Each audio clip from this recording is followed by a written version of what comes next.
Okay, so this time, continuing with the assignment contents, let's discuss something that is related or also essentially equally essential or important with the assignments, and that is the rubrics.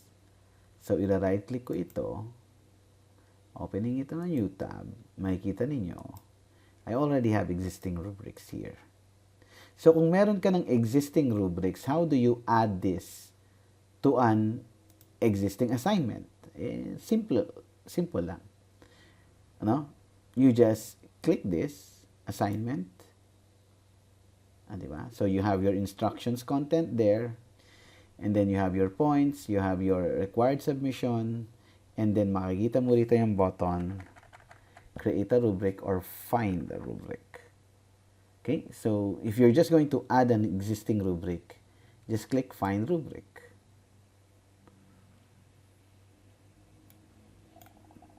Excuse me. And then here, makikita mo yung subject mo, and then you can choose amongst your rubric. So let's say if I choose this para sa plate na yan, para sa assignment 1, and then I'll just click add, and then it is there na. And then you can already preview the rubric here, and ayun na, ready na siya for checking.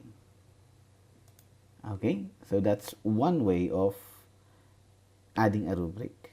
Pero let's say you need to create a rubric for this. Let's say this assignment, wala pa siyang rubric.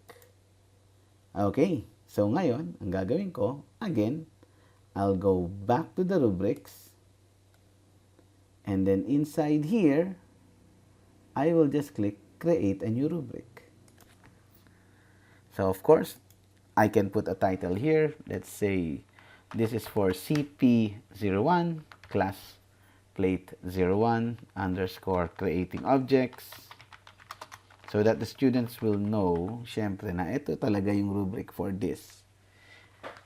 Ayan. And then, maglalagay ka ngayon ng criterion, no? So, let's say, i-click ko itong create a criterion. 1. So, let's say, enter the name. Okay? At pagkatapos nun, may rating ka. Now, just let me explain muna how this goes. So, let's say, criterion 1 sa creating objects. Let's say, ang tawag nun,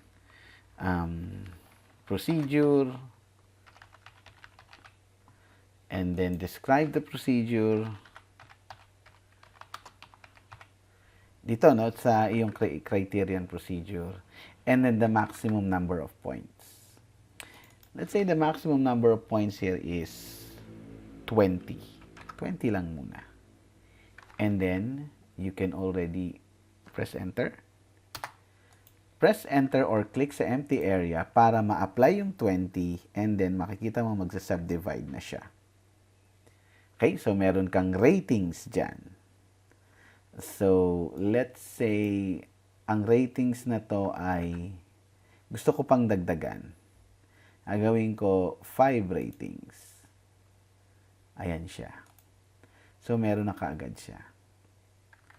Di ba? Pero let's say, I want to zero this para ma-reset ko lang siya. And then, I want it back in 20 para ma-reset. And then, nag-recompute na siya. Diba? In a procedure that you would prefer. So, dito magsasuggest siya ng rating name. Okay, so let's say ito gawin kong 20. Perfect score. And then, for each of this, magiging ito 16. And then ito ay 12. So, I can manually adjust this. 8. And let's say 4. Say ganun. Diba? Pero, another, let's say, a bit more quicker way of doing this is, tandaan nyo lang ito.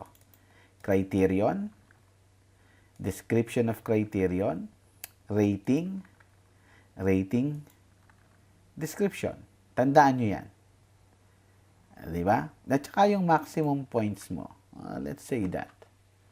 Okay? So, ang gagawin ko ngayon is, pupunta ako ngayon kay ChatGPT. Sa ChatGPT, let's say, ibibigay ko yung instructions ko. Generate a rubric with, let's say, ilan to? Gusto ko 100 points. Pero di-divide ko siya to, let's say, 5 criterions. Or 4 criterions para 25 points each. Di ba? So, with, let's say, rubrics with 5 or 4 criterions,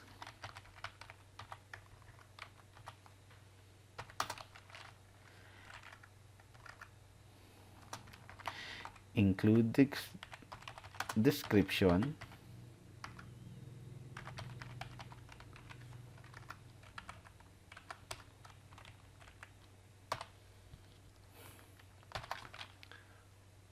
diba?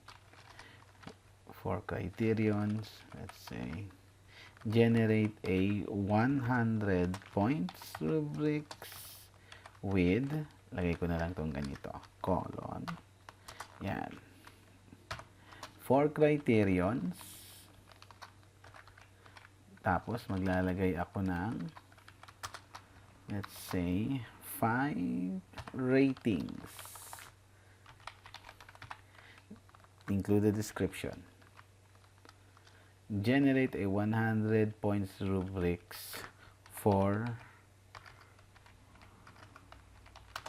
creating a 3D model object in Maya with, ayan, you can try this, diba?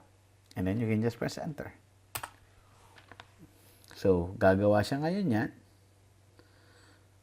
Dire-diretso. Pero syempre, i-stop ko to. Bakit ko i-stop? I would like it sana to edit.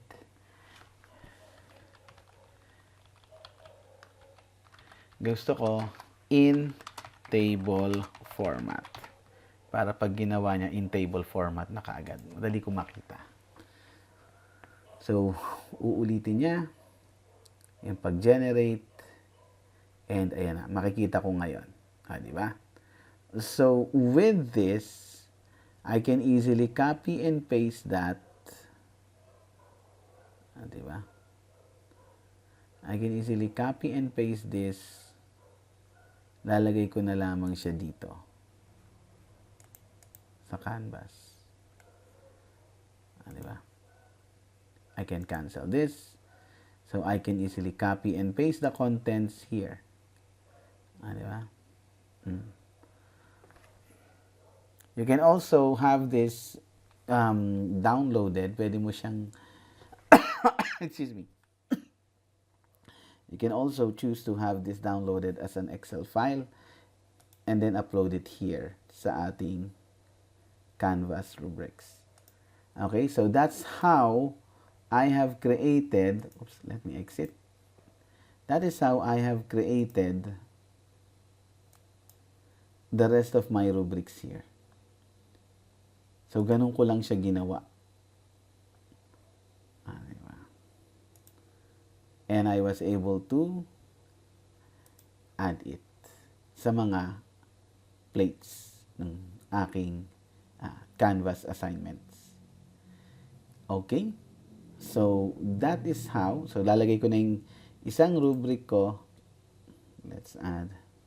Oops, cancel this. I'll find a rubric, for example, that I've created and saved, and then I'll just add it here. So that's how you can, and also the students can view the rubric. That's how you can add a rubric here for your plate. So pwede ko na ulitin yon. Assignments. I can click on to the next one. I can just find the rubric that I have created earlier. Use it. For example, ito naman.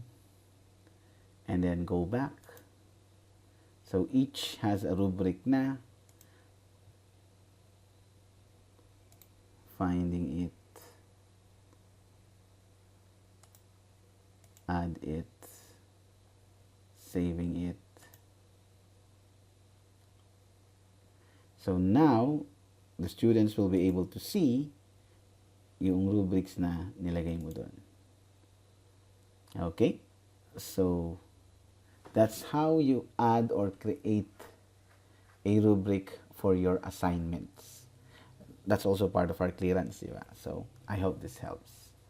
So, I'll see you on part 3.